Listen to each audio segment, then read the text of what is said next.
This 2022 NFL draft certainly was unexpected for a number of reasons. And here joining me now, my co-host, Ryan Roberts. Ryan, this was a very odd weekend. There were a lot of picks, unexpected. We had some guys that straight up went undrafted, like Carson Strong and Justin Ross. We're going to talk about them in a little bit. We also had those two massive trades on day one, Marquis Brown, A.J. Brown, getting some new locations to be playing at. But Ryan, fun weekend, man. We made it through the whole cycle. Here we are. We're already going to start watching these 2023 kids. We were just talking about it.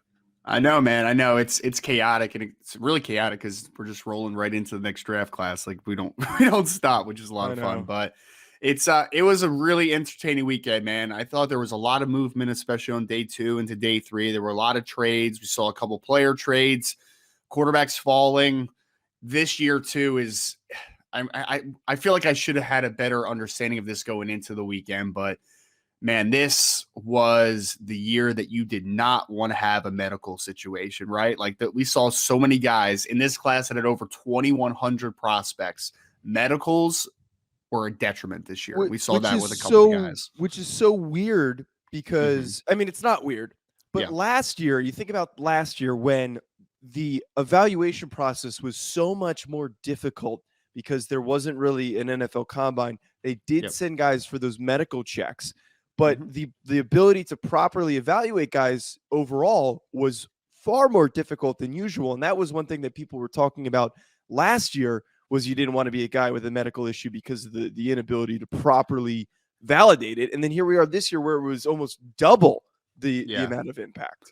Well, now it was, last year was very odd because, I mean, you saw obviously with the Jeremiah Owusu-Koramoah situation with the heart issue that popped up real late. I mean, the little difference is obviously last year it was due to the combine being shut down. So they got the rechecks super late. So teams were like scrambling. They're like, oh, we haven't had a chance to do our due diligence on this. This is a situation that popped up really late. This year, it's the fact that like guys with the injury concerns or that have the medicals that came back. It's just that you're competing with so many more players this year. Last year was only 650 players. This year's over 2,100. It's like, why would you take a chance on a guy with an injury when there's these other players at this higher volume that offer you just a more clean kind of projection? So I think that's why it makes it so tough, man, that I'm hoping.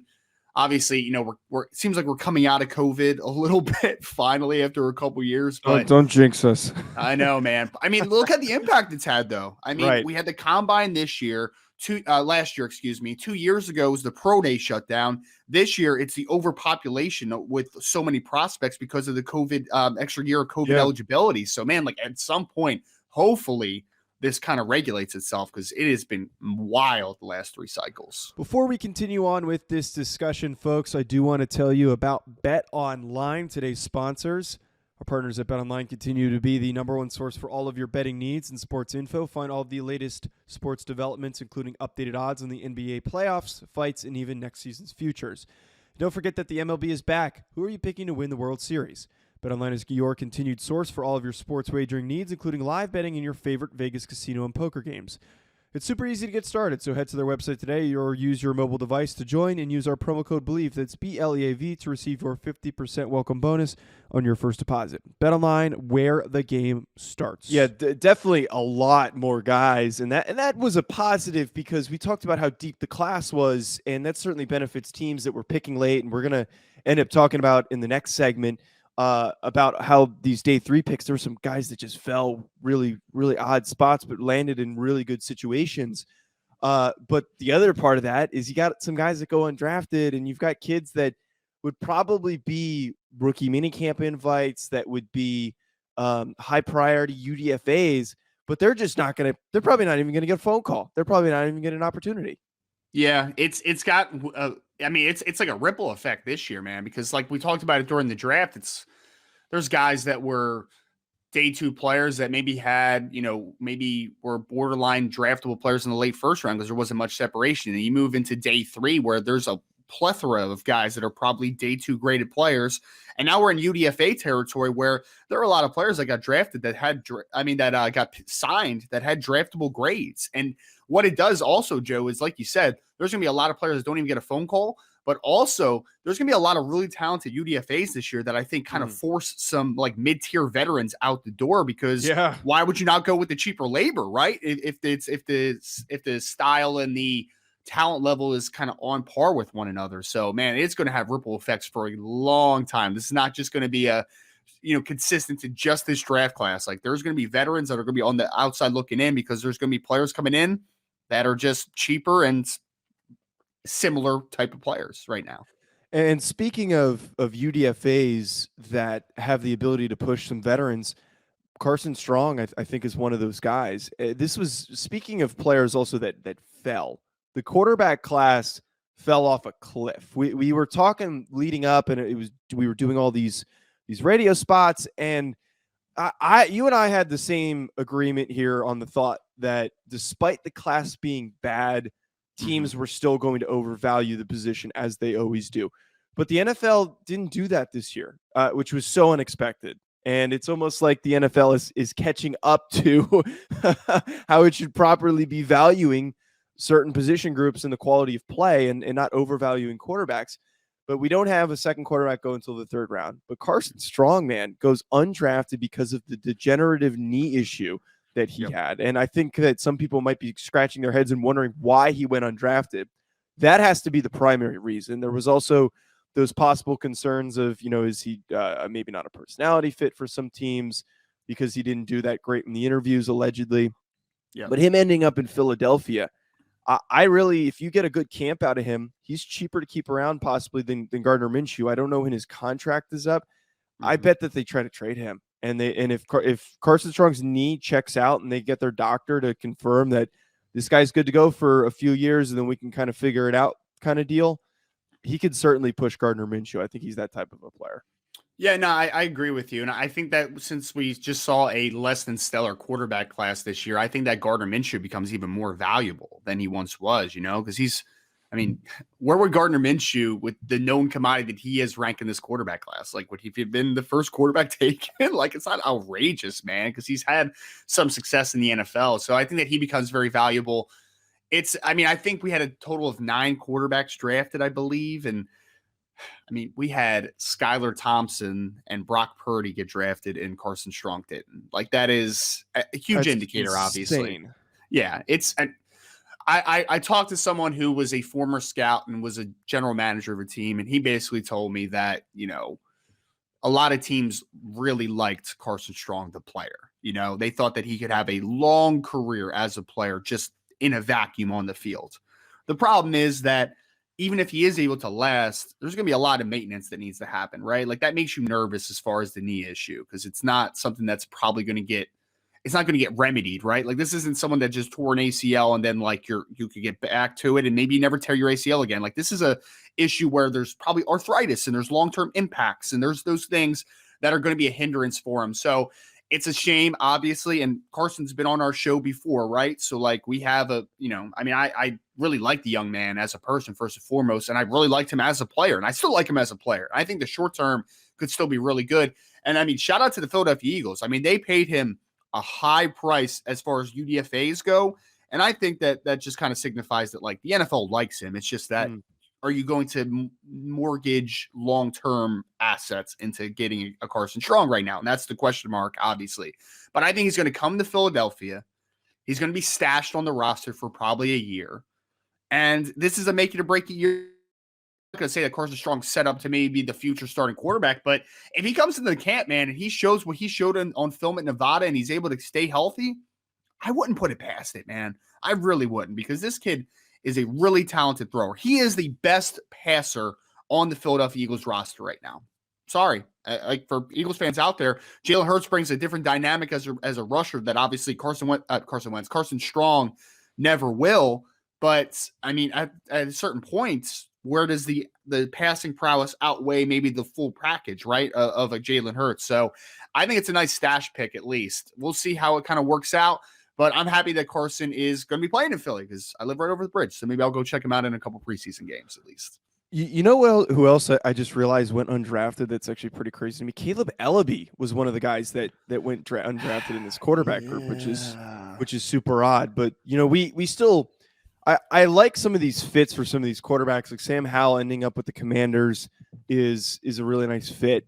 I think as well, Desmond Ridder at Atlanta, it is what it is. Matt Corral, we talked about a little bit on how him being a part of the Panthers is a good situation for him.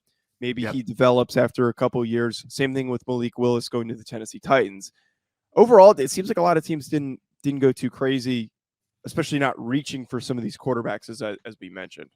Yeah, no, I think a lot of these fits made sense. It was just a question of where did the fits happen, right? Like, I mean, if the Tennessee Titans drafted Malik Willis with their 26th pick, I think was originally what they had, right? Like looks a lot different than them grabbing him in the 3rd round. I think it's just more about tempering expectations, right? So now you're looking at guys like Matt Corral and Malik Willis as developmental players. Maybe they hit, maybe they don't, but either way, if they don't, you have maximized your margin for error here. So like, it's like, yeah, if they don't pan out, they don't pan out. They're not a guy that's necessarily locked in and you owe it to yourself that you have to see it all the way through. Like you can move on next year if you wanted to, like, it's not a big deal. People cut 3rd round picks all the time. So I like the fits generally, just speaking about, Malik Willis with Tennessee. And I think Matt Corral is actually a pretty good fit in Carolina with with the type of offense that they want to run. So I like it, man. I like a lot of these fits. And even going back to Carson Strong for a second,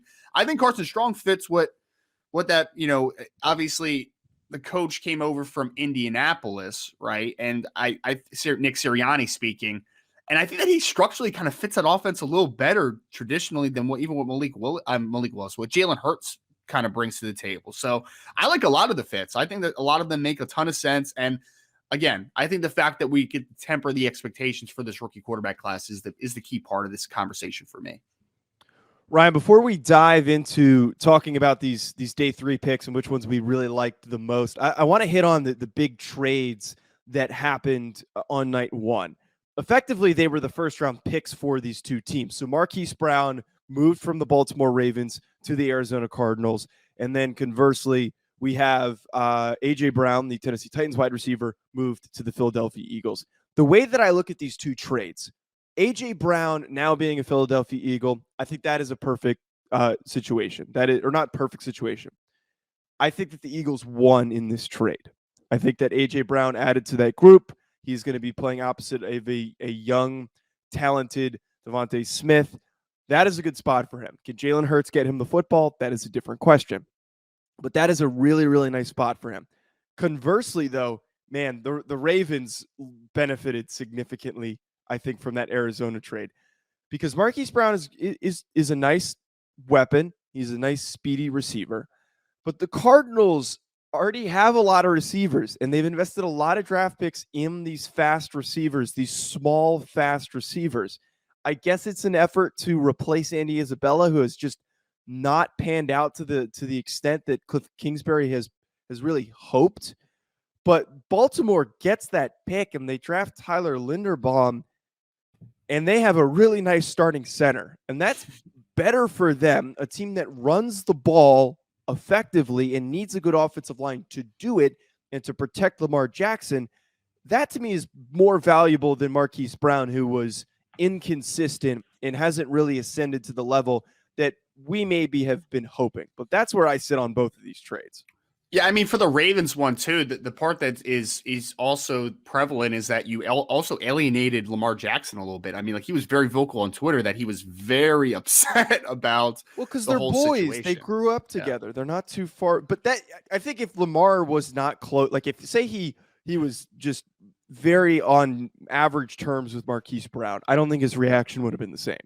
No, that's fair. That's fair. I mean, I would say that Baltimore. I mean, we have to see Tyler Linderbaum play, obviously, right? Yeah. But I'd say in a vacuum, as long as Tyler Linderbaum is what we think he is, then they would win that trade, because I think Marquise Brown could be a really nice secondary option, pass catcher. I know he had like 90-something catches this year for like 1,000 yards, but like, if you watch him play, man, like, he's not that dude. Like, he's a good speed option as a wide receiver, like you kind of illustrated. So I think that Arizona is like the most perplexing team of all time, man. I'll be honest. I think that they have a lot of talent on both sides of the football. I think they have over the last couple of years. I think the GM's actually done Steve Keim, right? I think is their GM. I think he's done a pretty nice job putting together a pretty solid roster on both sides of the football. But man, I'm just not there with Cliff Kingsbury, man. I'm not like I this is a Cliff Kingsbury move. Let's call it what it is. Like he wants another weapon. He's an air raid dude who wants to establish a bunch of weapons, which like is fine in the modern NFL, but I don't know. I just feel like there's an extreme cap on how good that team could eventually be. So not a big fan of the deal on that regard. I'm sure he'll be a nice little player. They lost Christian Kirk this offseason, so like you can validate it to a degree, but giving up a first round pick for Marquis Brown, like, nah, I'm just not there for that. That's just way too much for me. Like if it was a day such an pick, air raid pick. Yeah, it's it just really such a move to be like, oh, we run the air raid. We need our small, speedy receivers, and it's like I don't think that's gonna. I'm sure it's gonna net good results, but it's not the biggest need that they have right now. Their offensive line still needs work. There's holes on defense. Yep. That pick could have been used on some different things. But speaking on some of these picks that were used effectively, I'd like to hit on the day 3 picks that we really, really liked. And there's some fun ones that we have. My first one, and this one's not a shocker. I have talked about Pierre Strong Jr., the South Dakota State running back, this entire draft process. I brought him up on every radio hit that I've done. I have brought him up on the show multiple times. I am a big fan of Pierre Strong Jr. And I said if he ends up in the right situation with a team with an unsettled quarterback room with maybe a couple guys and not a determined like actual starter, he could take over the share of carries by the end of the season. And I look at the New England Patriots, a team that is committed to running the football, that likes to use a bunch of different running backs. Damian Harris, inconsistently healthy. They drafted 2 running backs in this class. And I look at Pierre Strong Jr., and I see him, maybe not week 1, but him carving out a nice role, being a guy that they lean on. He's fast. He's got really good vision. He's very, very experienced. And I think that fits what Bill Belichick likes to look for in his running backs, which is these experienced guys that know what to expect and know how to read things in front of them. Find yourself that loves Pierre Strong Jr. the way Joseph DeLeone loves Pierre Strong Jr., man. It's crazy. I mean, I like the fit, Joe. I like it. I mean, especially on day 3, right? Like you're kind of throwing things to the dartboard a lot. And the Patriots are such a weird team, though, man. They're weird because I play fantasy football, right? And it's just like I never touch Patriot running backs because I'm like, I don't know who's going to be the guy this week. They go from, remember Jonas Gray had like 200 yards at one time, and then you never heard from him again a few years ago. Yeah, like a crazy number. And then you've had guys like Damian Harris. And remember Ben Jarvis Green Ellis? You remember the law firm, man? Like they've had guys and they just kind of rotate them in, man. Like I remember Ben Jarvis Green Ellis, I think ran for like 1,000 yards a couple times, then you never heard from him again. And then Damian Harris is kind of the guy, but then they've had Sony Michel throughout the last couple of years who got traded to the Rams last year. It's such a hard thing to predict, but I mean, I could find them falling in love with Pierre Strong Jr. a little bit more of a burst than they have currently on the roster. So I mean, for a day 3 pick, 4th round pick, cool. I get on board with that. Like I have no issue with it. But yeah, it's going to be an interesting situation to watch. And of course you had to pick the New England team, right? Like you're a big New England guy. So no, I'm not. I'm a Giants fan. You played football in New England, I have my friend. Significant disdain for the New England Patriots because of I was indifferent for a period of time, but once I got to school at Rhode Island and I played at Rhode Island, having to hear from kids every single day about the Patriots just it ruined it for me. I can't stand them anymore. Did you say that your favorite team beat them twice in the Super Bowl? I mean, I would, but that doesn't register for them because they're like, well, we just won right now. So it's not even an argument. What about the other 6 titles? They probably say, right? It's the same bit. But I really like, though, that you put down here Cade Otton, who the Washington tight end is now a Tampa Bay Buccaneer. Of course, they draft Tom Brady goes and gets a tight end, the guy that doesn't wear gloves. It's awesome, man. Hey, you know that I was a big Cade Otton fan, man. I had a 2nd round grade on him. He was my 2nd ranked tight end. He fell to the 4th because he struggled with injuries during the draft process. He wasn't able to compete at the Senior Bowl. He wasn't able to test throughout the process. I think he's a perfect complement to learn from Rob Gronkowski, man. Like I think are going to be able to use 2 tight end sets. I think Tanner Hudson's probably still on the roster, who's a solid backup tight end in his own right, but his physicality and like he's not ever going to be Rob Gronkowski, let's be honest. But like stylistically speaking, he's a really physical player who plays well in the run game, has a good frame to win above the rim, kind of some of the same attributes that Gronkowski brings to the game, but obviously he's a very souped up version comparative to a Cade Otton. But I think that he's a good guy, not only to play this year, as long as he's healthy, and to give some 2 tight end set possibilities, maybe even 3 tight end sets at time if you're going to use Tanner Hudson as well. But my biggest thing is that I think he fits stylistically what they want from the position. I think that he's going to be able to learn from Rob Gronkowski. So I love this fit in the 4th round, first pick of the 4th round. I think he goes earlier if he's able to test, able to compete at the Senior Bowl. I think it's a tremendous value getting a guy like Cade Otton to sit behind a guy like Rob Gronkowski for a year. And I'm sure Tom Brady is going to get some really nice usage out of him, considering how much he loves throwing to his tight ends. The other one that I wanted to bring up, the other day 3 pick that I was just obsessed with, and I had to write it down. Tariq Woolen going to the Seattle Seahawks, man, in the 5th round. The UTSA corner, who's massive. He's 6'4". He runs in that 4.2 640. Very, very fast. Is not good at turning and redirecting. It was the one knock on him. And we joked that Tariq Woolen would be the 9th overall pick to the Seahawks because they always draft really weird players. But he ends up going to them in the 5th round. And this is a perfect fit. They love tall corners to play that zone scheme that they play. He doesn't need to be asked to do things that he's not capable of. And I would argue that Woolen is in a position to have a very nice career because of where he landed. Yeah, I mean, obviously, they're not the Legion of Boom anymore, right? I mean, Richard Sherman has not been there for some time. The Byron Maxwells, the Cam Chancellors, Earl Thomases of the world. But stylistically speaking, they still do everything that they want to do there, right? Like, they are going to play a heavy dose of cover 3. They're going to play press bail. They're going to do those types of things where length and speed are going to be huge indicators of success. It's not necessarily short area quickness and changing direction, which we have illustrated Tariq Woolen does struggle with.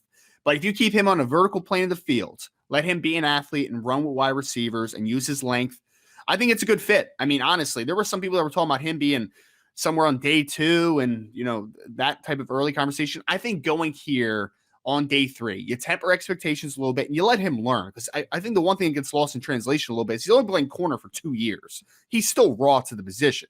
The attributes, the talent are definitely there, but he's not ready to play football right now. He's not. But being able to sit back and learn the system, learn the scheme from players who have been there, I think that that's a huge fit. And I think stylistically, he could not have fell into a better situation as far as what they're going to ask him to do. Really quick before we get to this next segment. Wow, that was a great voice crack. Really quick before we get to this next segment, Ryan, I just want to get your thoughts. You pointed out that Darian Kennard being a Kansas City Chief, we're probably going to talk about him a bunch in the next segment, but that was a total steal, the Kentucky offensive lineman. Yet again, them grabbing the guys the linemen that people are overthinking. Man, it happened last year. I mean, honestly, falls to the 2nd round, Creed Humphrey. You get your starting center for the foreseeable future. Graded out, I think, as maybe the best center in the NFL last year. Like, he was a really good player for the Kansas City Chiefs. 6th round pick last year, though. They get a mammoth guard out of Tennessee who fell due to blood clots in his lungs, a recurring issue with it. They get Trey Smith from the University of Tennessee, who I was a big fan of. You remember on the show last year, I said, like, I would have drafted him in the 2nd round if everything was clear as far as medicals. They get him in the 6th round. And this feels like the same thing to me, man. They get a gigantic offensive lineman from the University of Kentucky in Darian Kennard. He's 6'4" plus, 320 plus pounds, vines for arms, and incredibly physical. He's not a tackle at the next level, in my opinion. But you throw him in a guard, let him compete. Maybe your stalwarts down the line as far as interior are now Darian Kennard, Trey Smith, and Creed Humphrey right in the center. Man, I think that's tremendous value in the 5th round for a guy that at one point we thought was going to be a day 2 pick. So fantastic again for the Kansas City Chiefs, letting good players fall into their lap.